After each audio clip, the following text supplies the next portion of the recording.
2028ರ ವಿಧಾನಸಭಾ ಚುನಾವಣೆಯಲ್ಲಿ ರಾಮನಗರದಿಂದಲೇ ಸ್ಪರ್ಧಿಸುವ ಸುಳಿವು ನೀಡಿದ ಕುಮಾರಸ್ವಾಮಿ. ರಾಮನಗರ ನನ್ನ ರಾಜಕೀಯ ನೆಲೆ, ನನ್ನ ರಾಜಕೀಯ ಜೀವನ ಇಲ್ಲೇ ಆರಂಭ ಆಯಿತು, ಇಲ್ಲೇ ಮುಗಿಯಲಿದೆ. ಮುಂದಿನ ಚುನಾವಣೆಯಲ್ಲಿ ಕಾಂಗ್ರೆಸ್ನ ಗ್ಯಾರಂಟಿ ಯೋಜನೆಗಳು ಧೂಳೀಪಟ ಆಗಲಿದೆ. ಕೇಂದ್ರ ಸಚಿವ ಎಚ್.ಡಿ. ಕುಮಾರಸ್ವಾಮಿ ವಾಗ್ದಾಳಿ. ಮುಂದಿನ ಚುನಾವಣೆಯಲ್ಲಿ ಜೆಡಿಎಸ್ ಬಿಜೆಪಿ ಮೈತ್ರಿ ಸರ್ಕಾರ ರಚನೆಯಾಗುವುದು ನಿಶ್ಚಿತ. ರಾಮನಗರ ನನ್ನ ರಾಜಕೀಯ ನೆಲೆ, ನನ್ನ ರಾಜಕೀಯ ಜೀವನ ಇಲ್ಲೇ ಆರಂಭ ಆಗಿದ್ದು, ಹಾಗಾಗಿ ಮುಂದಿನ ಬಾರಿ ಅಲ್ಲೇ ನಿಂತ್ಕತ್ತೀನಿ, ಜನ ಗೆಲ್ಲಿಸ್ತಾರೆ. ಮುಂದಿನ ಚುನಾವಣೆಯಲ್ಲಿ ಕಾಂಗ್ರೆಸ್ ಧೂಳೀಪಟ ಆಗುತ್ತೆ. ಕೇಂದ್ರ ಸಚಿವ ಎಚ್.ಡಿ. ಕುಮಾರಸ್ವಾಮಿ ವಾಗ್ದಾಳಿ ನಡೆಸಿರುವಂತಹದ್ದು. ಮುಂದಿನ ಚುನಾವಣೆಯಲ್ಲಿ ಜೆಡಿಎಸ್ ಬಿಜೆಪಿ ಮೈತ್ರಿ ಸರ್ಕಾರ ರಚನೆ ಆಗೋದು ನಿಶ್ಚಿತ. ಬಿಡದಿ ಟೌನ್ಶಿಪ್ ಯೋಜನೆಗೆ ಒಂದಿಂಚು ಭೂಮಿ ಸ್ವಾಧೀನಪಡಿಸಿಕೊಳ್ಳೋದಕ್ಕೆ ಬಿಡೋದಿಲ್ಲ. ನೀವು ಡೆಲ್ಲಿಲಿ ಕೂತ್ಕೊಂಡು ಬಿಡಲ್ಲ ಅಂದ್ರೆ ಹೆಂಗ್ರಯ್ಯ? ರಾಜ್ಯ ಸರ್ಕಾರಕ್ಕೆ ಕುಮಾರಣ್ಣ ಖಡಕ್ ವಾರ್ನಿಂಗ್. ಯಾರು ಬೇಕಾದರೂ ಬಹಿರಂಗ ಚರ್ಚೆಗೆ ಬರಲಿ. ಡಿ.ಕೆ. ಶಿವಕುಮಾರ್ ಹೆಸರೇಳದೆ ನೇರ ಸವಾಲು ಹಾಕಿದ ಕುಮಾರಸ್ವಾಮಿ. 2028ರ ವಿಧಾನಸಭಾ ಚುನಾವಣೆಯಲ್ಲಿ ರಾಮನಗರದಿಂದಲೇ ಸ್ಪರ್ಧಿಸುವ ಸುಳಿವು ನೀಡಿದ ಕುಮಾರಸ್ವಾಮಿ. ಇರೋದು 17 ಶಾಸಕರು ಜೆಡಿಎಸ್ನಲ್ಲಿ.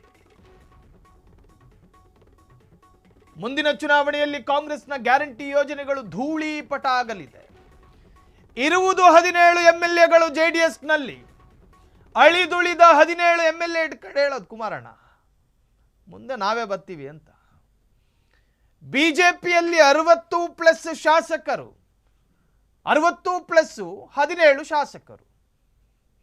ಇನ್ನು ಒಂದು ಸೇರ್ಸ್ ಪ್ಲಸ್ ಮಾಡಿ ಕೌಂಟ್ ಮಾಡಿದ್ರು ಕೂಡ ಸರ್ಕಾರ ರಚನೆ ಆಗೋದಿಲ್ಲ. ಸರಿ, ಮುಂದಿನ ಬಾರಿ ಅದು ಇದು ಹೇಳ್ತು ಒಂದು 10 ಎಕ್ಸ್ಟ್ರಾ ಎಂಎಲ್ಎಗಳು ಬಂತು ಅಂದ್ರೂ ಕೂಡ ಸರ್ಕಾರ ರಚನೆ ಆಗೋದಿಲ್ಲ. ಈ ಕಾನ್ಫಿಡೆನ್ಸ್ ಹೇಗೆ? There is no political logic. ಸಿದ್ದರಾಮಯ್ಯನವರು ಈ ವಿಚಾರಕ್ಕೆ ಸಂಬಂಧಪಟ್ಟ ಹಾಗೆ ನಿನ್ನೆ ಒಂದು ರಿಯಾಕ್ಟ್ ಮಾಡಿದ್ರು. ಸರ್ಕಾರ ರಚನೆ ಮಾಡ್ತಾರಂತೆ ಸಿದ್ದರಾಮಯ್ಯ ಸಾಹೇಬ್ರೆ ಅಂತ ಹೇಳಿದಾಗ ಹೆಂಗಂತೆ ಅಂತ ಕೇಳ್ತಾರ ಅವರು. ಹೆಂಗ್ ರಚನೆ ಮಾಡ್ತಾರೆ ಅಂತ. ಒಂದು ಗ್ಲಾಸ್ ನೀರಿಟ್ಕೊಂಡು ಸಮುದ್ರನೇ ನನ್ನ ಜೊತೆ ಐತೆ ಅಂದ್ರೆ ನಂಬೋದಕ್ಕೆ ಸಾಧ್ಯ ಇಲ್ವಲ್ಲ. ಸಿದ್ದರಾಮಯ್ಯನವರು ಅದೇ ತರಹದ ಕೌಂಟರ್ ಉತ್ತರವನ್ನು ಕೊಡ್ತಾರೆ. ಹೆಂಗಂತೆ ಸರ್ಕಾರ ರಚನೆ ಮಾಡೋದು ಹೆಂಗಂತೆ? ಚುನಾವಣೆಯಲ್ಲಿ ಜೆಡಿಎಸ್ ಬಿಜೆಪಿ ಮೈತ್ರಿ ಸರ್ಕಾರ ರಚನೆಯಾಗುವುದು ನಿಶ್ಚಿತ. ಬಿಡದಿ ಟೌನ್ಶಿಪ್ ಯೋಜನೆಗೆ ಒಂದಿಂಚು ಭೂಮಿ ಸ್ವಾಧೀನಪಡಿಸಿಕೊಳ್ಳೋದಕ್ಕೆ ಬಿಡೋದಿಲ್ಲ. ರಾಜ್ಯ ಸರ್ಕಾರಕ್ಕೆ ಕುಮಾರಣ್ಣ ಖಡಕ್ ವಾರ್ನಿಂಗ್. ಯಾರು ಬೇಕಾದರೂ ಬಹಿರಂಗ ಚರ್ಚೆಗೆ ಬರಲಿ. ಕೇಂದ್ರ ಉಕ್ಕು ಸಚಿವರಾದ ಎಚ್.ಡಿ. ಕುಮಾರಸ್ವಾಮಿ ಹೇಳಿತು. ಡಿ.ಕೆ. ಶಿವಕುಮಾರ್ ಹೆಸರೇಳಿಲ್ಲ. ಹೆಸರೇಳದೆ ನೇರ ಸವಾಲು ಹಾಕಿದ ಕುಮಾರಸ್ವಾಮಿ. ನರೇಂದ್ರ ಮೋದಿಯ ಕ್ಯಾಬಿನೆಟ್ನಲ್ಲಿ ಅತಿ ದೊಡ್ಡ ಇಲಾಖೆಯನ್ನು ನಿಭಾಯಿಸುತ್ತಿರುವಂತಹ ಕುಮಾರಸ್ವಾಮಿಯವರು ಅಧಿಕಾರವನ್ನು ಗಿಟ್ಟಿಸಿಕೊಂಡು 1.25 ವರ್ಷ ಆಗೋದಕ್ಕೆ ಬಂತು. ಕಾರಣ 2024ರಲ್ಲಿ MP ಎಲೆಕ್ಷನ್ ಆಗಿತ್ತು. ಈ 1.25 ವರ್ಷದ ಅಧಿಕಾರ ಅವಧಿಯಲ್ಲಿ ನರೇಂದ್ರ ಮೋದಿಯ ಕ್ಯಾಬಿನೆಟ್ನ ಅತಿ ದೊಡ್ಡ ಇಲಾಖೆ ನಿಭಾಯಿಸುತ್ತಿರುವಂತಹ ಕುಮಾರಸ್ವಾಮಿ ಕರ್ನಾಟಕಕ್ಕೆ ಕೊಟ್ಟ ಕೊಡುಗೆಗಳನ್ನು ವೈಭವೀಕರಿಸಿ ಇಲ್ಲಿನ ಮತದಾರ ಮಹಾಪ್ರಭುವಿಗೆ ನೀವು ಕರ್ನಾಟಕಕ್ಕೆ ಕೊಟ್ಟಂತಹ ಕೊಡುಗೆಗಳನ್ನು ಅರ್ಥ ಮಾಡಿಸಬೇಕು. ಮತ್ತೊಬ್ಬ ರಾಜಕಾರಣಿಯ ವಿರುದ್ಧದ ದೋಷಾರೋಪಗಳನ್ನು ಚರ್ಚೆ ಮಾಡೋದಲ್ಲ, ನೇರ ಸವಾಲಿಗೆ ಬನ್ನಿ ಅಂತ ಹೇಳ್ತಾರಂತೆ. ಡಿ.ಕೆ. ಶಿವಕುಮಾರ್ ಅವರ ಹೆಸರು ಹೇಳಲ್ಲ, ಪರೋಕ್ಷವಾದಂತಹ ಟಾಂಗ್. ಒಟ್ಟಾರೆ ಮುಂಬರುವಂತಹ ಚುನಾವಣೆಯಲ್ಲಿ ನಾವು ಕಾಂಗ್ರೆಸ್ ಅನ್ನು ಧೂಳೀಪಟ ಮಾಡ್ತೀವಿ.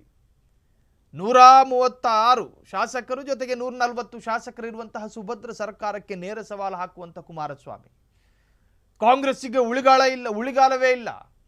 ಕಾಂಗ್ರೆಸ್ ಅನ್ನು ನಾವು ನಿರ್ಮೂಲನೆ ಮಾಡ್ತೀವಿ ರಾಜ್ಯದಿಂದ.